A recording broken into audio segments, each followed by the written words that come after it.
develop a horse sense, a sixth sense, an intuitive ability to make a sense out of the enormous quantity of data that is being thrown at us and choose between that. What is relevant, what is significant, what is potential, and use that to our advantage. Now that cognitive capability, and I draw that analogy from video games. Many of you who have played video games like Prince of Persia and many of those, where suddenly you find you are going cruising and this atom bomb comes from there or some alien comes and is going to kill you. Now how do you anticipate in the journey where exactly that's going to happen? And in your education process, I know the only time when young people sitting there use their intuitive judgment is to guess what question is likely to come in the exam paper. But I think we need to learn perhaps to go beyond that and ask ourselves, in the corporate world as we work, at which turn, which twist, what risks and what opportunities are likely to come. And it is those who can see those ahead of time will be able to succeed in the future organizations.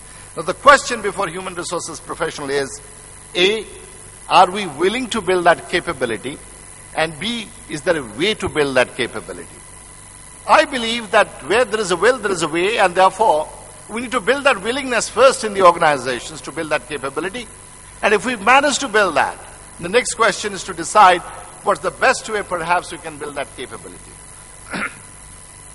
I think that we are not often in our strategic planning today doing more of scenario planning. For example, today we are making a set of assumptions, and based on that assumption we are making a long-term plan.